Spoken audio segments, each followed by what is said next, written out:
Егер де айналадағы адамдарға өзіңді сыйлатқың келсе, онда осы видеоны соңына дейін көр. Көп адамдар өздері, мысалы, кез келген бір отырысқа барса, немесе университетте, мектепте, жұмысында ол адамның бары не жоғы не ешкім білмейді. Ол адамның ойымен ешкім санаспайды, ешкім оны сыйламайды. Және де ол адам екінші сорттағы, екінші пландағы запасной вариант болып жүреді. Егер де сіз сондай болғыңыз келмесе, онда осы видеоны соңына дейін көріңіздер. Жалпы көп адамдардың проблемасы ол өзінің жеке граница дейді ғой, яғни жеке шекарасын басқаларға қоя алмайды. Кейбір адамдар кіріп кете береді. Мысалы, бір досың сенің үйіңе келеді да, холодильнигіңді ашып кетеді, сенің үйіңе рұқсатсыз тоқылдатпай кіре береді, сенің бөлмеңе кіре береді.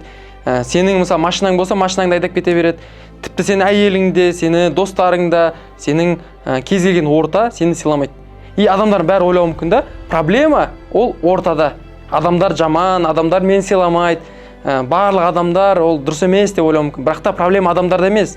Проблема адамның өзінде. Яғни адам өзіндегі проблеманы жөндемейінше, оны ортасы ешқашан сыйламайды. Ешқашан онымен считаться етпейді, яғни онымен ешкім санаспайды. Осы мәселенің шешімі оңай. Яғни адам осы үш затты дұрыс жасаса, оны қоршаған ортасы міндетті түрде сыйлайды.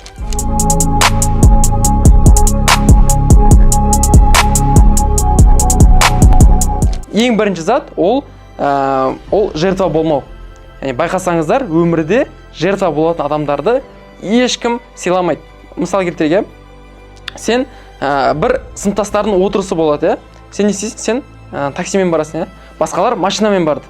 Қымбат көлікпен барады, қымбат машина, жақсы киініп барады. Ал сен жаман киініп алғансың, жаман таксимен бардың. И саған бәрі күлуі мүмкін да? Сен таксимен келдің ба? Сенің қандай жетістіктерің бар өмірде, не жасадың деген сияқты заттар бар. И осы кезде адамдарда жертва қосылады. Ол не дейді? Менде жоқ, мен мынандай әлсізбін, самооценка түседі, ана жерде сөйлеуге ұялады, яғни өзін шет жаққа итеріп тастайды. Бұл өте дұрыс емес стратегия. Ең дұрыс стратегия ол қандай? Ол кез келген ортаға барған кезде, айту керек. Менде жоқ қазір. Бірақ та менде болады. Қазір мен осындай жұмыс істеп жатырмын.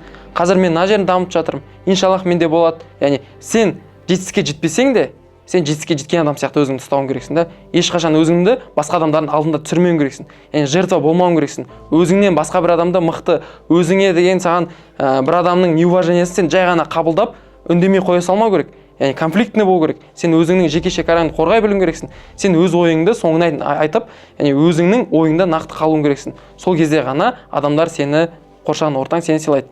Мысалы мен өмірде байқаймын, кейбір адамдар бар, жеңілтек адамдар, маған жеңілтек адамдар ұнамайды. Мысалы, кез келген істе жеңілтек болып жүреді. Мысалы, біреу приколсыз, деп күліп кетеді.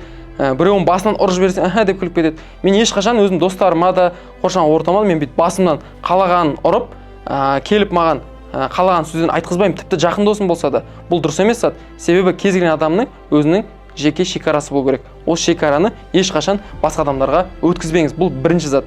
Екінші мәселе ол принцип. Яғни адамда мықты принцип болмаса, ол адам басқа адамдардың алдында өте әлсіз адам болып көрінеді.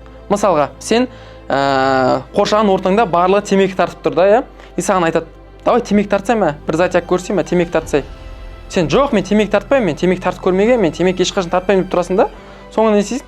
Деп өзің темекі тартып тұрасың. Қалай ойлайсың? Сол ортадағы адамдардың ойы қандай болады?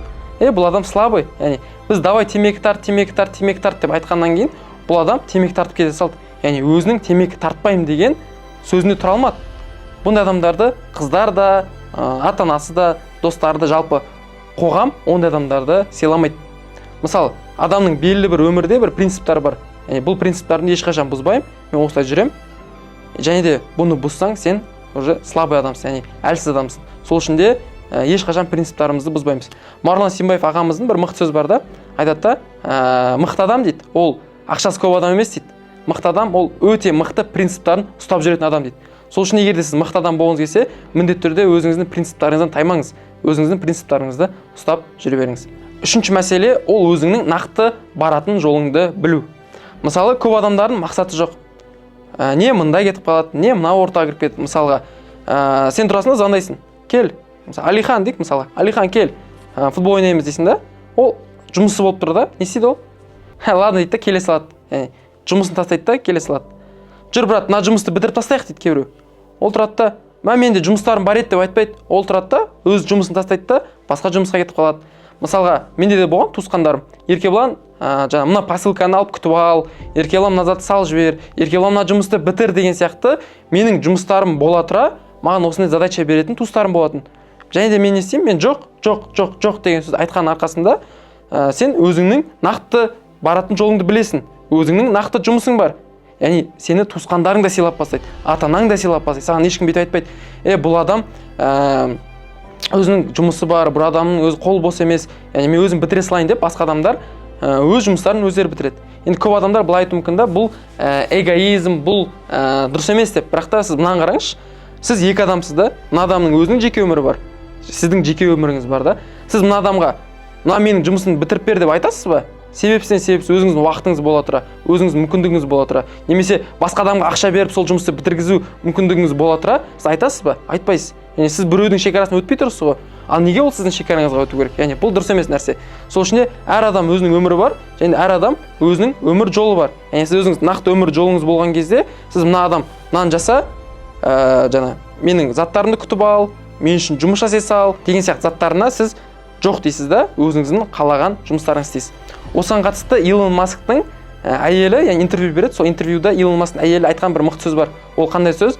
Ол айтады: мен әлемдегі ең бай, ең мықты еркектің әйелі екінші жартысы болдым. Бірақ та Илон Маскта мен басқа адамдардан байқамаған бір қасиетті байқадым. Ол әрқашан жоқ дейді. Яғни бір сделка келе ма? Жоқ. Мынандай проект келе ма? Жоқ. Ол тек қана өзінің миында дұрыс деп санаған, өзіне ұнайтын іспен ғана айналысады. Яғни сондай заттар ғана иә дейді. Ал басқа адамдардың келіп кеткен жаңағыдай ұсыныстарына ол жоқ дейді. Соның арқасында ол әлемдегі ең бай адам болып саналады. Яғни осындай мықты принцип болған арқасында. Сол үшін де өзіңіз нақты өмірлік жолыңызды біліңіз, өзіңіздің жеке шекараңызды қорғап, және жертва болмаңыз, керісінше жеңімпаз болыңыз, және де өзіңіздің принциптарыңыздан ешқашан бас тартпаңыз. Сол кезде сізді қоршаған ортаңыз сыйлап бастайды. Егер де видео ұнаса, видео пайдалы болса, онда каналымызға міндетті түрде тіркеліп кетіңіздер, комментарий жазыңыздар, осы видеоны өзіңіздің досыңызға жіберуді ұмытпаңыздар. Келесі видеода кездескенше.